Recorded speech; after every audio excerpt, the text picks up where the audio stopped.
NBA trade deadline. We're gonna start with you, John. Who are some winners and losers in the trade deadline? Listen, I ride with Draymond. All right, we that new media. We only talk about winners. No, I'm kidding. This is real life, man. We're talking about them losers too. Listen, biggest losers are Utah's Jazz and Westbrook. They both hate each other. Horrible situation for both of them. They are the losers here. I don't know how he plays there. You know what I mean? Let's the I man. don't think he will. I think they'll buy him out. They'll just buy him out and be like, "Hey, go back to LA, bro," or sit Yeah. on So your I couch don't until know somebody calls. what's going to happen there, but I think that's the biggest loser. Obviously the Nets losing KD and Kyrie, big loss, tough loss. Yeah, I feel like we've been saying on this show for about a year now, the Suns were one small forward away, and not like we ain't talking about a role player. We've been saying they need to go get KD, they need to go or get just somebody, just no, somebody. no, no. We have been saying on the show they need to go get I, LeBron or KD or someone else. It cannot be another role player. They have all the role players they need. They need to go get a somebody star. other than Jay Crowder. Right, right. Somebody So other I'm than saying they went out and did that, and that's we've been saying on the show for a while now. But so I'm glad they went and did it because here's the thing, like this team had two really deep runs, and like I don't want to see it go down like this. Like you know what I mean? Because if it ends like this, break it up. It's over. Like call it. Like this is the last year.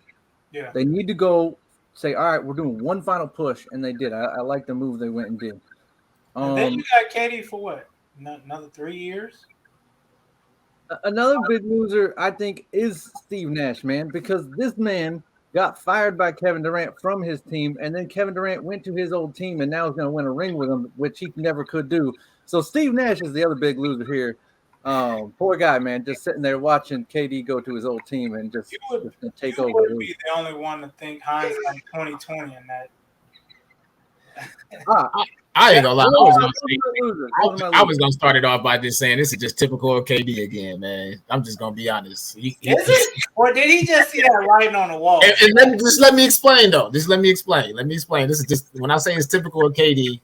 I'm just going back to his years in the Golden State years. You know what I'm saying? He needs more star players just to finally win a championship, man. He can't do it by himself. So I mean, me personally, like I said, this is just typical of KD having to go join up with Devin Booker, Chris Paul, DeAndre Ayton, and That's it. Nobody else. no, they power forward. I can't remember their power forward right now, but their starting five is legit though. Like Likely Kevin Durant. either way, it's typical Kevin Durant. But my biggest surprise, I would have to agree with John for sure. It would definitely have to be the Utah Jazz making that move for. I mean, not saying that they wanted to make that move, but like he said, they don't like each other. I mean, they have It's mutual. They hate each other. They do. I mean, because we can see that back from Westbrook's Thunder days too. So it's just I feel like that's another loss. It's another one I can't think of who trade. Oh, well, I don't want to say it's a bad one, but I think it's definitely a good pickup. The Celtics actually picking up the dude from the Thunder, Mike Moscato. Moscato, yeah. He can shoot. That's another shooter for the Celtics. I feel like that's adding more pieces to their bench. You know what I'm saying? Just to add more pieces to back up Tatum, Brown. Hopefully when Brown gets back, you know what I'm saying? I'm not sure how long they said he's going to be out with that face contusion, but like I said, I still feel like that was I won't say a big piece, but that was another adding a role player, I should say, just to add to their depth that they have. So I think that was definitely a good pickup for the Celtics. But KD, of course, we all could say him going to the Suns was a grade A. But I mean, y'all know how I feel about KD, man. I ain't giving him no damn praise at all. So yeah, we know why. Who you got? He gets no love from me. I'm sorry. Fry guy. Who's a winner and a loser in the trade? I mean, we know the biggest win. The biggest win is the Suns. I mean, they're going to be the talk of the NBA. I can't wait to see them really play. I want to see how this team mesh. They should be the favorites on paper, but we'll see because we thought the same thing with the Nets, and that didn't work out at all. But one thing to build on your KD thing, though, I would say that look at all the players that KD – they always talk about, LeBron started the whole, joining the super teams and all that other stuff. But look at KD though. If you name the players that he played with, you had the Splash Brothers. You got Russell Westbrook, James Harden again, Kyrie Irving. Now you with CP3, Booker. Like, look at all the players that he played with in his career. I mean, like, look, man, it's on you now. I wouldn't say Utah's that bad because Utah going in was really supposed to be like they was going for that number one pick, man. They want the tall dude from France. That's Victor Wembley. I you think got Danny Ainge behind that. You know what his thing is. He want to get all these draft picks and stuff like that. I know he's going to be a buyout, so I wouldn't say him. I got two losers, and I could like one is I think the Clippers are a loser.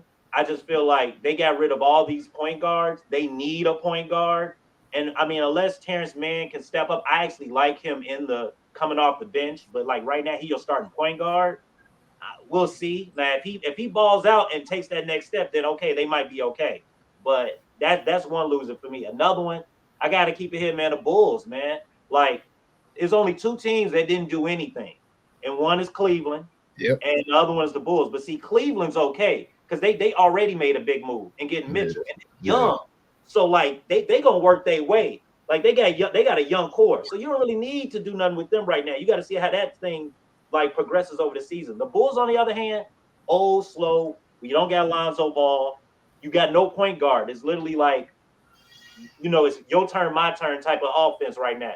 I heard like right now, I'm hearing Westbrook might get bought out, and the two teams right now is the Clippers, in Chicago. and then I'm hearing the Bulls too because of his connection with Billy Donovan. I wouldn't like him with the Bulls, honestly. I just think it's not a good fit. He's probably better fit over there in the Clippers. But those are my two losers. I say send him to the Bulls. That's what I say. Hey Nico, do you wanna go over to the United Center and see if the phone they paid the phone bill or something? I think maybe the phones are just down or something because they didn't seem to make no calls during this trade. Well, you know what? I think the Bulls are in a position to where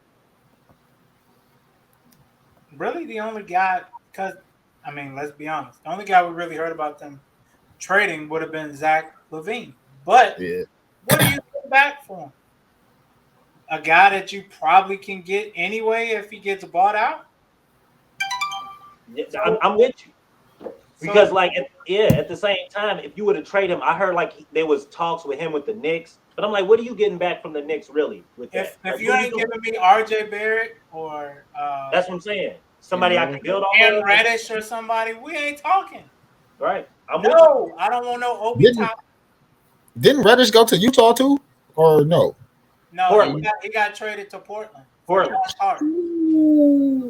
I like that though. Because I feel like Thibodeau was doing him wrong in New York, man. No, I like that. Thibodeau don't like playing young players, man. He don't like playing young players. I like that move for him. Him alongside Dame. I think a winner yesterday, quiet as kept, could be the Clippers. Because you get an Eric Gordon, you get a Mason Plumlee. Let's be honest, you always need shooters, and it seems like they got every one of them. You got Powell, you got Gordon, you got Kawhi, Paul George, Covington, Morris. Like, bro, how many shooters do you need? They just don't have a point guard to facilitate. And really, the only player I didn't understand them letting go was Reggie Jackson. Yeah, I was confused. It was your everything, especially when Kawhi went down. Reggie Jackson and Paul George were the ones getting it done. Yeah. And then I think a loser. I think a loser is, I would say, Memphis, because they didn't get someone that can help them beat Golden State or beat Phoenix. Someone that can be like, all right, look, huh? You got to beat Denver this year too. I'm saying you got to beat one of them before you even get to Denver, because Denver, they gonna be one. So you got to get through everybody else before you get to them. But I don't think they have that playoff experience, and it's different in the NBA because we see it every year. Teams look good, may look good in the first game, in the second game, but then that third game, shit get real. And you like, oh, okay, I can't do what I was doing in the first two, because players lock in. Like look at last year, they barely beat Golden State in game 2, and then Ja gets hurt, and then they just wet the bed pretty much. So I think what they need to do. Yes, they're young and talented, but I would have kept Danny Green because he's been there, done that. Even if he's not playing, he can kind of give you this is what to expect going forward. Because let's be honest, the NBA playoffs expose weaknesses. If you're not a shooter, they're going to make you shoot. Look at Giannis all them years. They built that wall. They like, dog, you ain't dunking every play. Either you going to hand it off or we're going to force you to shoot jumpers. And he eventually learned how to shoot jumpers and they won. So that's what I think. I think Memphis, they got to get somebody that just have that championship pedigree. They need to stop talking. That's what they need to stop doing. Well, that's true. Because to a lot of people's point, ever since they said the West, they good in the West, they've been one and two, making moves, and you stayed the same. You didn't get better. You didn't get worse. I mean, you got Luke Kennard, but where is he? Where does he measure up on that list? Who is he starting over? Who is he going to take time from? Yeah, they need veteran, like you said, veteran playoff experience type players. Yeah. Somebody that can help them out. Like personally, another one we're not talking about. I know y'all don't like you was talking about Jay Crowder. Him with the Bucks, that's a good look there because you get that PJ Tucker type of play. You need players like that on these teams. 100%. Yeah, you go get the Morris brother. You go, guys who've been there for a lot of playoff games. Yeah. I do think the Bulls could have gone taken a shot at Kyrie or something. I just they could have traded Lonzo. I guess maybe you can't trade an injured player a lot of times, so I don't know. But it's just I don't know. KD got traded, so I guess that's not true. But yeah, and call me crazy, but I think after this All-Star break, call me crazy, but Brooklyn may be a team you don't want to see come playoff. Look, Brooklyn's good. Hey, low-key nice. It is. You got Mikal Bridges. You got Vinny Smith over there. You got Dinwiddie. You got that's the closer right there. Hey, 3 straight 40-point games from Cam Thomas. All I'm saying at that rate, he's gonna pass LeBron's scoring title in 12. He just had 20 points the last game, bro. Look at 0 points in the first half. Look how good Joe Harris looked last night. If he can keep that up, Brooklyn may be scarier than what people think. Because remember, you got to think. Joe Harris was supposed to be decent before they had, they was like, oh, we got to keep him. They wanted to keep him. And then he kind of just fell out of faith. He just didn't mesh right with KD and them. Exactly. But now? Yeah, he got hurt, and then he hasn't been the same since, but I think he's starting to get back in his groove. Actually, to that point, so I watch a lot of Clippers games if Paul George is playing, but if he ain't playing, I ain't watched a lot of games, and he's been out a lot. Is John Wall that bad? Because if you're, I was just get off my head, bro. Get off my head. I was just about to say the one person I feel bad for is John. I don't think he's bad. He just is very injury prone, and it's like, bro, we trying to win something. We can't have you here if you can't be here. I mean, they need to send Kawhi ass home too then. Right. Yeah, but Kawhi's injury prone, but we saw what can happen if he. That's the thing with the Clippers. That was how many years ago? 2018 or 19? It still happened. So I need, like Janet Jackson, what have you done for me lately? Oh, stop the cap.